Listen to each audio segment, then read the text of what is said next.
Assalamualaikum warahmatullahi wabarakatuh. Selamat pagi anak-anak. Bagaimana kabarnya hari ini? Alhamdulillah. Sebelum kita memulai pembelajaran hari ini, marilah kita berdoa terlebih dahulu agar nantinya dapat berjalan lancar dalam menerima pembelajaran. Berdoa mulai. Berdoa selesai. Terima kasih. Untuk selanjutnya, Ibu akan memeriksa kehadiran anak-anak satu persatu. Apakah ada yang izin, sakit, atau ada yang belum absen. Nah, anak-anak sudah hadir semua ya, dan anak-anak sudah absen semua. Nah, anak-anak, pada pembelajaran sebelumnya, kita telah belajar mengenai perkembangbiakan pada hewan.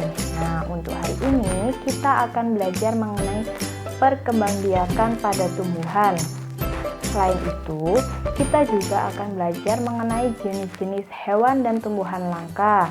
Dan kita juga akan belajar mengenai kehidupan politik di negara-negara ASEAN. Nah, tujuan dari pembelajaran hari ini yaitu anak-anak bisa mengetahui ide pokok pada bacaan, anak-anak bisa mengetahui jenis hewan dan tumbuhan langka, anak-anak bisa menyebutkan bagaimana kehidupan politik di negara-negara ASEAN, dan anak-anak juga bisa menyebutkan negara-negara yang tergabung dalam ASEAN. Nah, sambil Ibu membagikan video pembelajaran hari ini, silakan dibuka LKS-nya terlebih dahulu mengenai perkembangbiakan tumbuhan. Nah, silakan disimak dengan baik penjelasan dari Ibu di dalam video pembelajaran yang Ibu berikan, sambil dibuka LKS-nya mengenai perkembangbiakan tumbuhan. Bisa dipahami ya? Baik.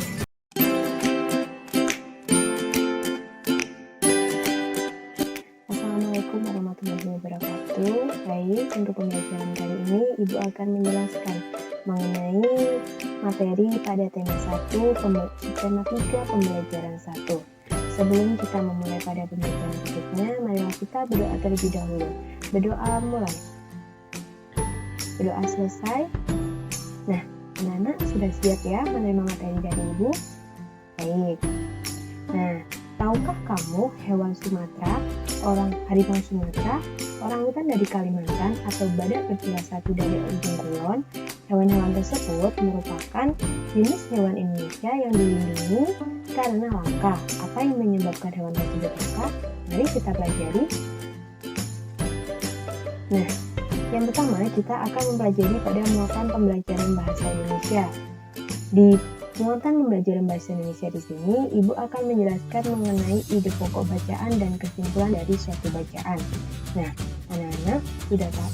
Pada pembelajaran sebelumnya kita sudah belajar ya mengenai ide pokok paragraf. Nah, ide pokok adalah sebuah gagasan yang menjadi dasar dalam sebuah paragraf. Biasanya ide pokok itu berbentuk kalimat utama. Nah, letaknya bisa di depan, di tengah, ataupun di akhir suatu paragraf. Jadi, ide pokok di sini bisa juga disebut dengan kalimat utama, yang biasanya terdapat pada awal kalimat, di tengah kalimat, dan juga di akhir. Selanjutnya, kesimpulan pada suatu bacaan. Nah, anak-anak, setelah kita mengetahui ide pokok dari setiap paragraf, dan kita mengetahui kalimat utama dari setiap paragraf, baik di akhir, di awal, ataupun di tengah.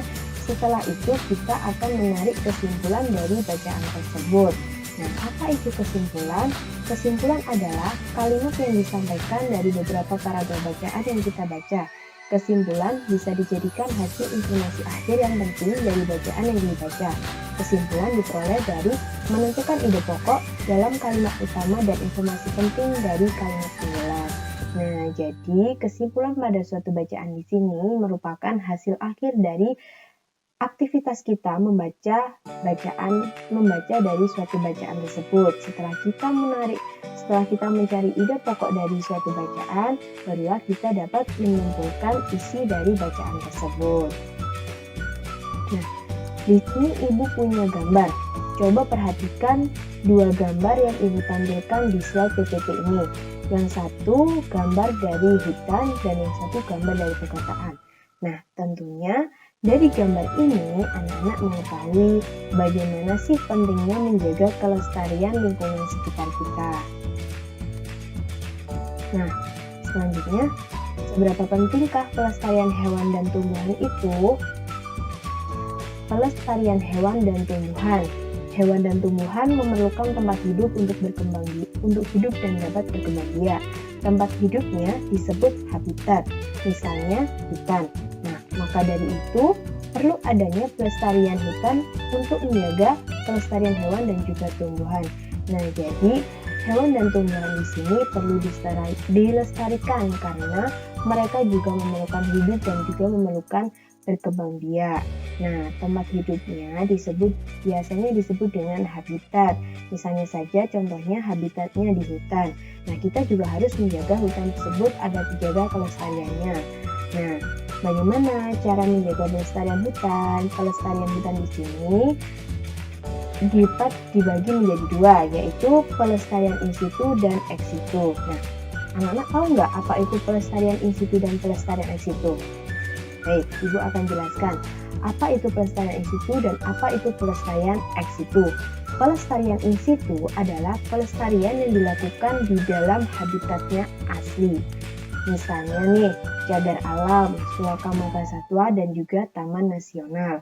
Nah, sedangkan pelestarian ex situ adalah pelestarian yang dilakukan di luar habitatnya asli. Nah, misalnya penangkaran, rehabilitasi, dan juga kebun botani. Nah, selanjutnya kepunahan hewan dan tumbuhan. Nah, kepunahan berarti hilangnya keberadaan dari sebuah spesies atau sekelompok takson. Jadi kepunahan di sini maksudnya yaitu hilangnya keberadaan dari sebuah spesies. Jadi jumlahnya itu sudah semakin berkurang. Waktu kepunahan sebuah spesies ditandai dengan matinya individu terakhir spesies tersebut, walaupun kemampuan untuk berkembang biak tidak ada lagi sebelumnya. Kepunahan bisa terjadi pada hewan dan tumbuhan. Nah, terjadinya kepunahan dapat disebabkan oleh beberapa faktor. Apa saja penyebab kepunahan tersebut? Faktor penyebab kepunahan hewan dan tumbuhan. Di sini Ibu menyebutkan ada 6 menurut buku yang Ibu dapatkan. Penyebabnya yang pertama yaitu kerusakan habitat, yang kedua perburuan liar, yang ketiga adanya penyakit tertentu, yang keempat adanya spesies baru, yang kelima bencana alam, dan yang keenam perubahan iklim. Nah, keenam faktor tersebut merupakan faktor yang bisa menyebabkan kepunahan hewan dan tumbuhan. Nah, perlu anak-anak ketahui, kerusakan habitat, perburuan liar, adanya penyakit tertentu, adanya spesies baru, bencana alam, dan perubahan iklim ini bisa menyebabkan hewan dan tumbuhan tersebut menjadi langka dan mengakibatkan kepunahan pada hewan dan tumbuhan tersebut. Selanjutnya, apa saja contoh hewan dan tumbuhan langka? Setelah kita mengetahui apa itu arti kepunahan dan juga faktor-faktor yang menyebabkan kepunahan hewan dan tumbuhan, mari sekarang kita belajar mengenai contoh hewan dan tumbuhan langka. Nah, di sini Ibu mempunyai beberapa contoh hewan dan tumbuhan langka. Yang pertama kita belajar mengenai hewan langka. Di sini ada beberapa contohnya. Yang pertama ada komodo, burung kasuari, burung jalak Bali, badak bercula satu, merak, dan juga orangutan. Sedangkan pada tumbuhan langka ada bunga Rafflesia arnoldi, bunga bangkai raksasa, bunga cendana, kantong semar, daun waru, dan juga ada bunga Edelweiss Jawa. Nah, anak-anak, di sini yang Ibu tampilkan ini merupakan beberapa contoh hewan langka dan tumbuhan langka.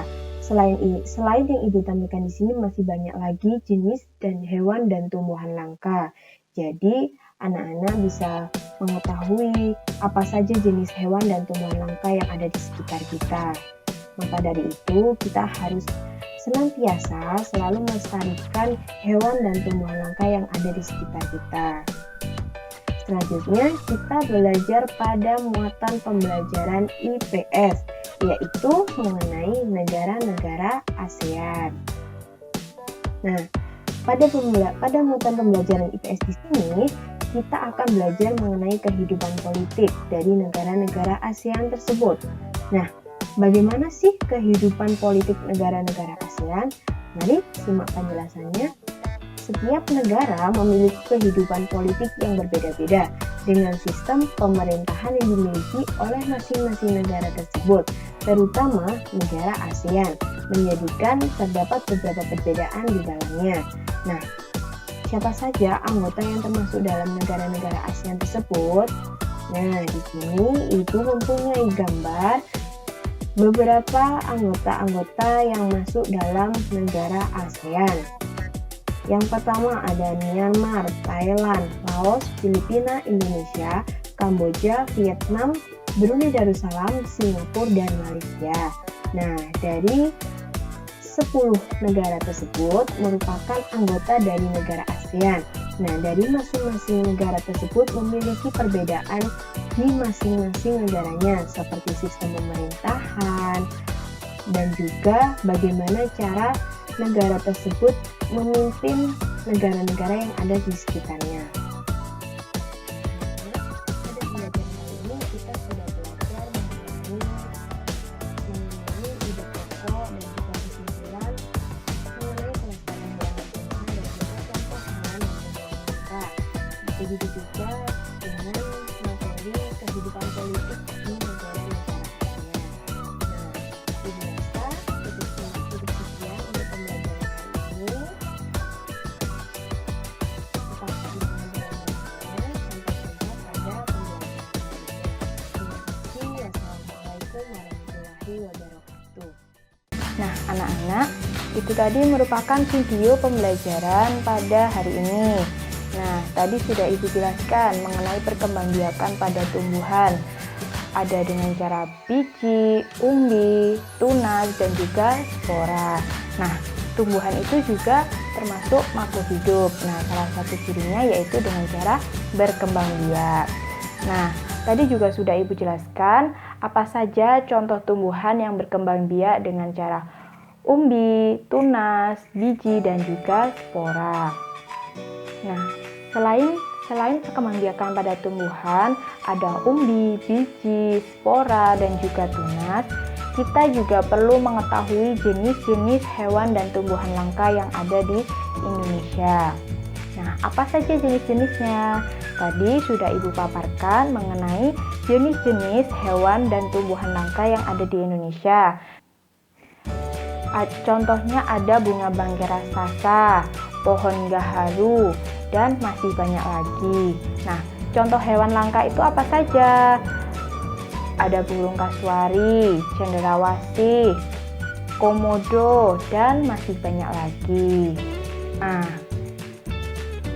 selain kita mengetahui jenis hewan dan tumbuhan langka, kita juga perlu mengetahui kehidupan politik negara-negara ASEAN.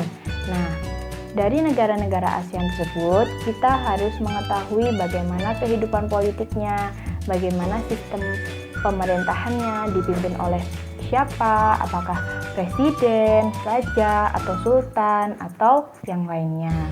Nah, tadi sudah Ibu jelaskan di video pembelajaran yang Ibu berikan dan juga ada di buku LKS. Bisa dipahami ya, anak-anak? Baik. Nah, selanjutnya silakan anak-anak mengerjakan tugas yang sudah Ibu berikan. Ibu beri waktu 15 menit. Kemudian jika sudah selesai langsung dikumpulkan ke Ibu. Bisa dipahami ya? Baik. Nah, anak-anak sudah selesai ya mengerjakan tugasnya. Baik. Nah, hari ini kita sudah belajar apa saja? Ya, kita sudah belajar banyak. Hari ini kita sudah belajar mengenai perkembangbiakan pada tumbuhan. Perkembangbiakan tumbuhan itu apa saja? Ada dengan cara umbi, biji, tunas, dan juga spora. Nah, tadi contohnya ada banyak sekali. Biji, perkembangbiakan tumbuhan dengan biji, misalnya buah mangga. Terus ada lagi rambutan dan masih banyak lagi. Perkembangbiakan tumbuhan dengan tunas, misalnya pohon pisang, pohon bambu, dan masih banyak lagi. Nah, contoh tumbuhan yang berkembang biak dengan spora itu apa saja? lumut, ada juga tumbuhan paku, jamur, dan masih banyak lagi. Nah, kemudian contoh dari tumbuhan yang berkembang biak dengan cara umbi. Apa saja? Ada kentang, ada wortel, ada ketela pohon, dan masih banyak lagi. Nah, itu merupakan cara perkembangbiakan pada tumbuhan. Nah, selain kita mengetahui bagaimana cara tumbuhan berkembang biak, kita juga perlu mengetahui jenis-jenis hewan dan tumbuhan langka yang ada di Indonesia. Nah, contohnya apa saja? Ada komodo, ada burung cenderawasih, ada burung kasuari, ada bunga bangkai raksasa, ada pohon gaharu, dan masih banyak lagi. Nah, itu tadi merupakan beberapa contoh dari hewan dan tumbuhan langka yang ada di Indonesia yang perlu anak-anak ketahui.